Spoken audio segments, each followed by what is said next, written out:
यूनानी system of medicine. Unani system of medicine is also known as Unani tibb. ठीक है, यूनानी सिस्टम को हम इसको यूनानी तिब के नाम से भी जानते हैं, अरबियन मेडिसिन भी जानते हैं और इस्लामिक मेडिसिन भी जानते हैं, क्योंकि यूनान एक ऐसी जगह है ईरान में जहाँ पर ये पाया गया था या फिर इस मेडिसिन सिस्टम का शुरुआत हुआ था. तो this system of medicine is originated in Greece by Greek physician Hippocrates and Galen. ये मेडिसिन सिस्टम क्लियर है, हिप्पोक्रेट्स और गैलन के थ्रू. अब अगली बात करते हैं. It was introduce in India by the Arabs. भाई अरबियन के थ्रू इसको इंडिया में लाया गया था. अरब कंट्री थी, वहां पर ये इंट्रोड्यूस हुआ था अरबियों के थ्रू है. And first came in India around 12th to 13th century with establishment of Delhi Saltanat. Delhi सल्तनत में 12 से 13वीं शताब्दी में ये आया. किसके जरिए? अरब के जरिए. अलाउद्दीन खिलजी वॉज फेमस यूनानी फिजिशियन. भाई यूनानी फिजिशियन को हकीम बोलते थे उन लोगों की लैंग्वेज में, तो अलाउद्दीन खिलजी थे. During that time Hakim Ajmal Khan is Unani physician. उसी समय पर हकीम अजमल खान जी जो थे वो यूनानी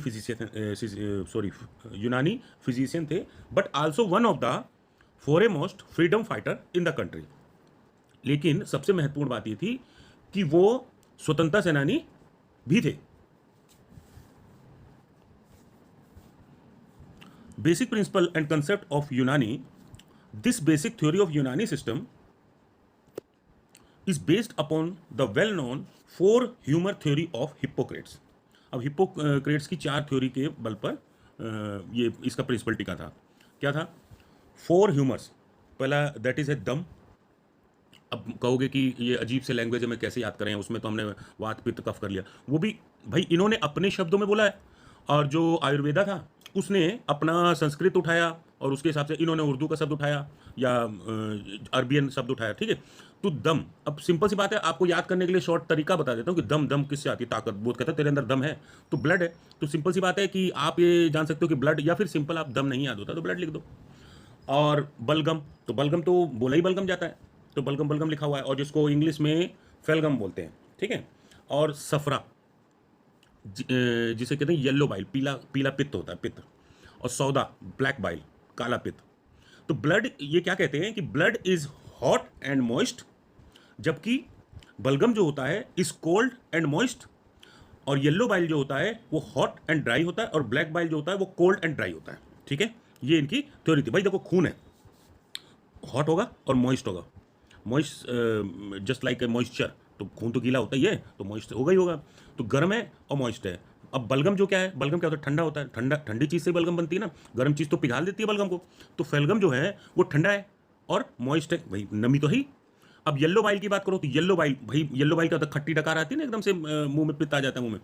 तो क्या है, किस टाइप का है भाई? क्यों आई खट्टी डकार? जब आपके लीवर पर, इंटेस्टाइन पर जब वो एसिड रिएक्शन हो रहा था, तो कुछ चीज़ों ने उछाल मारकर आपके एकदम से बात करते करते मुंह में आ गए. तो क्यों उछाल मारेगा? हॉट में, तो हॉट है, सिंपल सी बात है. और ब्लैक बाइल क्या है? कोल्ड है. ठीक है, काला पित्त जो है वो भाई धीरे धीरे शांत हो गया, बैठा हुआ है, तो जो चीज़ शांत है वो कोल्ड है. ठीक है, कोल्ड एंड ड्राई. तो ये इनका एक प्रिंसिपल था, और इसके आधार पर इन्होंने बोला. तो ये क्या कहते हैं कि a person health condition can be predicted by his her humoral composition. वो कहते हैं ह्यूमरल कंपोजिशन के जरिए हम किसी भी पर्सन की हेल्थ कंडीशन को प्रिडिक्ट कर सकते हैं. तो क्या कहता है? The human body is considered to be made up of the following 7 component. 7 component से बने हुए हैं. अब 7 कंपोनेंट क्या है? जैसे आयुर्वेदा क्या कहता था? 5 कंपोनेंट बोलता था, ये 7 बोल रहे हैं. ठीक है, तो देखते हैं. तो क्या कहता है कि 7 कंपोनेंट में अकरन यानी एलिमेंट.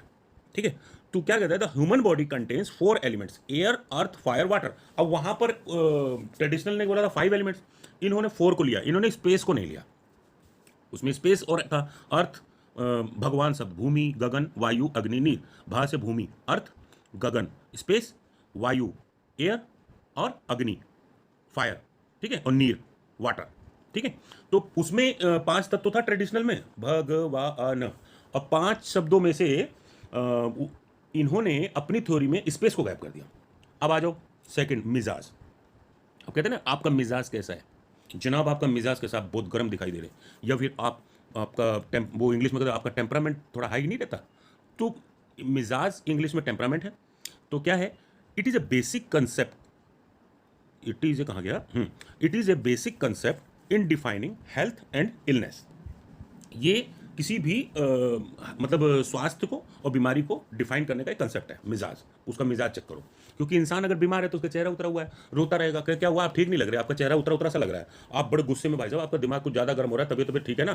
तो मिजाज टेम्परामेंट को इन्होंने बेसिक कंसेप्ट माना कि किसी भी मनुष्य का स्वास्थ्य और की कंडीशन जानने का। तो every human beings has been furnished a specific misage through which an individual performs his function properly।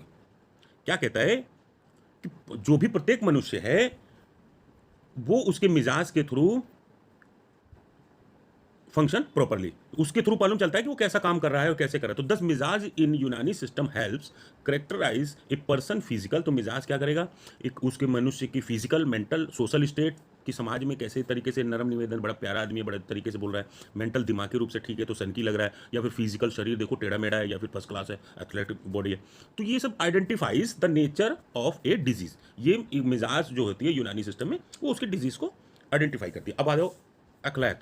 अब ये जो अक्लैत है इसको ह्यूमर्स बोलते हैं, ठीक है। अब ह्यूमर्स के बेस पे ये काम कर रहा है, ठीक है। तो अक्लैत, ठीक है। आप अगर मान लो, मेरे ख्याल से इतना कठिन शब्द नहीं है कि अगर याद नहीं कर सकते, तो humours are the fluids in the human body. क्या होता है ह्यूमर्स, कि फ्लूइड है मनुष्य के शरीर में, दैट प्रोड्यूस, जो कि energy and trigger growth and nutrition and repair, जो कि मनुष्य की बॉडी में एनर्जी देने का, ऊर्जा, और ट्रिगर क्या करता है, क्या टारगेट करता है, ग्रोथ करने में, बॉडी की डेवलपमेंट की ग्रोथ, और न्यूट्रिशन प्रोवाइड करना, और कहीं पर कुछ दिक्कत तो उसको रिपेयर करना। आजा, तो ये जो आजा है ये ऑर्गन्स है। आजा क्या बोलते हैं, आजा are the various organs that account for the effective functioning of the human body. ठीक है, ये वेरियस ऑर्गन है, ये क्या करेगा, जो ह्यूमन, भाई हमारे हमने पढ़ाई है कि ऑर्गन्स है, वो टिश्यू है, सेल है, टिश्यू है, ठीक है, फिर ऑर्गन सिस्टम है, फिर पूरा मनुष्य का शरीर बन गया। तो टोटल चीज़ें ऑर्गन्स पे डिपेंड है, तो वही है, आजा को ऑर्गन्स बोला है। तो क्या कह रहा है, the health of each organ affects the, कहें the health of each organ affects the overall health of the body. तो प्रत्येक ऑर्गन, जो भी मनुष्य का या इंसान का ऑर्गन है, वो अफेक्ट करता है पूरी बॉडी के स्वास्थ्य को। अब आ जाओ अरवा, ये क्या, स्पिरिट अभी देखो इसमें खुद ही डिफाइन किया है, यही बात करते हैं। रूह और स्पिरिट, वो कहते हैं रूह, रूहानी ताकत, रूह वर्ड यूज करते नहीं, और स्पिरिट तो इज ए गैसियस मैटर। अब रूह किस टाइप में रहती है, ये स्पिरिट टाइप में नहीं, अदृश्य धुआं काला काला, वो बोलते हैं रूहानी ताकत है, एक भगवान की गॉड शक्ति आ रही है, रूहानी ताकत है, या रूहानी, तो भूत भी उस टाइप के हुए, और या फिर ताकत आ रही है तो उस टाइप की तो दिखाई नहीं देती, और ज़्यादातर दिखाई देगी तो गैसियस टाइप में, ठीक है। क्या कहता है, रूह और spirit is a gaseous matter that assist in all the metabolic activities of the human. यानी ये क्या करती है, ये मेटाबॉलिक एक्टिविटी ह्यूमन बॉडी के अंदर गैसियस मैटर डिपेंड करता है, क्योंकि हमारा तो स्टोमक में हाइड्रोक्लोरिक एसिड पड़ा हुआ है, जब कुछ खा रहे हैं तो वो एसिड ही उसको गलाने का काम कर रहा है, अदरवाइज वो फिर और कार्बन प्रोड्यूस कर रहा है, तो गैसियस प्रोडक्ट तो मेटाबॉलिज्म में रोल निभा ही रहा है। Obtain from the inspired air, जो कि इंस्पायर्ड एयर से हमें, इंस्पायर्ड एयर समझ गया भाई, हवा का रिएक्शन है ना, ऑक्सीजन ले रहे हैं, कार्बन डाइऑक्साइड छोड़ रहे हैं, तो it acts as the source of energy for the effective functioning of all the organs of the body. ये सोर्स ऑफ एनर्जी का करता है, क्योंकि जब हम आपके न्यूट्रिशन में या मेटाबॉलिज्म में जब खाना पचा और उसमें डाइजेस्ट हुआ, तो जो न्यूट्रिशन निकला वो किस रूप में निकलेगा भाई, हवा में गैस के रूप में। तो सिंपल सी बात है, तो क्या कर रहा है ये, सोर्स ऑफ एनर्जी को शो कर रहा है ना, for the effective functioning of all the organs of the body. अब आ जाओ कुआ है, ये कहते हैं पावर। तो this is the power of metabolism and reproduction हो गया कि मनुष्य की सेक्सुअल पावर कि इतने बच्चे और इतने संतान पैदा करते रहा है, और उसका जो मेटाबॉलिज्म है, जिसके अंदर एनाबॉलिज्म और कैटाबॉलिज्म आ जाता है, उस प्रोसेस की प्रक्रिया ठीक चल रही है, उसी से मालूम चलता है कि कितना ताकतवर है। तो ये वो क्वावा से पता लगाते हैं, ठीक है। अब सातवां बात करते हैं, तो सातवां क्या, अफाल, अटल। इसका क्या रूल है, तो अफाल is the movement and proper functioning of all organs, मतलब सभी ऑर्गन्स के मूवमेंट और प्रॉपर फंक्शनिंग को ऑफ द ह्यूमन बॉडी को। तो दैट आर द 7 कंपोनेंट है whose loss in human body can cause a disease और इवन डेथ। 7 तरह के कंपोनेंट है जो कि ह्यूमन बॉडी लॉस करता है, तो वो एक बीमारी का और मृत्यु का कारक बनता है। अब डायग्नोसिस की बात करो कि किस रूप से रोग की जांच करते थे, तो डायग्नोसिस थ्रो नर्व्स, ये क्या कहते हैं, नर्व्स पकड़ते थे, पल्स, तो पल्स पे ऐसे हाथ की हथेली में पल्स को चेक करते थे। Through examination of ball urine, ठीक है, यूरिन को पेशाब ले लिया, एंड बराज क्या होगा, स्टूल, पॉटी, राइट, ये पेशाब और पॉटी और उसकी नब्स चेक करते थे, ठीक है।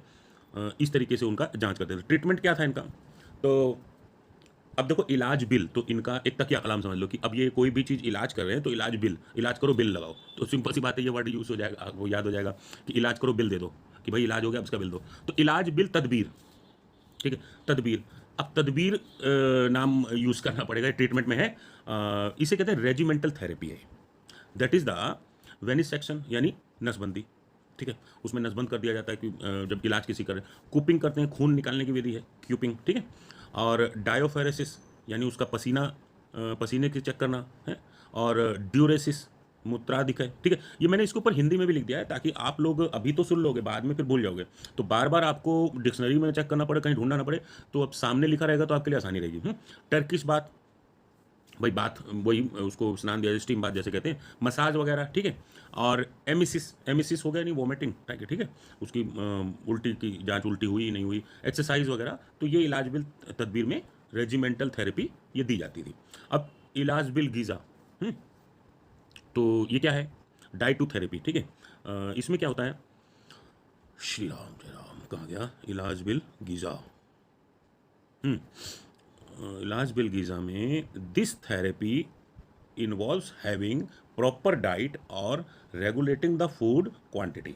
इस थेरेपी में हम उसको प्रॉपर डाइट देते हैं वो, और उसको फूड की क्वांटिटी को रोकते हैं, रेगुलेट करते हैं कि भाई इतने से ज़्यादा नहीं देना है, ये चीज़ सिर्फ इतनी खिलानी है और तब खिलानी है। इलाज बिल दवा, अब इलाज बिल दवा में क्या करते हैं, ये फार्माकोथेरेपी है, ठीक है। This therapy involves the use of drugs of plant origin, बस सिंपल, ये तो सिंपल सी बात है कि भाई प्लांट ऑरिजिन से जो भी प्लांट की प्रजातियों से या जो भी ड्रग्स प्राप्त हो रहे हैं उसको इन्वॉल्व किया जाता है। अब इलाज बिल याद, ये सर्जरी, इसमें क्या करते थे, this therapy was use by the ancient physician, प्राचीन समय से ये यूज कर रहे थे, who develop this technique and also various surgical instrument and technique, ठीक है। इसी के साथ ये आपका यूनानी मेडिसिन सिस्टम समाप्त। अब आपको सिद्धा और होम्योपैथिक पढ़ाएंगे। एक चीज़ ध्यान रखना, ट्रेडिशनल जो आयुर्वेदा है, यूनानी है, सिद्धा है, होम्योपैथिक है, एक जरूर आता है, अच्छे खासे नंबर का आता है, ठीक है। मिलते हैं अगले वीडियो में। कमेंट करोगे, सब्सक्राइब करोगे, लाइक करोगे तो वीडियो बनाता रहूँगा, इसीलिए मैंने इतना दिन गैप छोड़ दिया। जब आप सब लोग साथ दोगे तभी तो मैं आगे बढ़ूँगा, तभी तो मैं आप लोगों के लिए मेहनत करूँगा। धन्यवाद।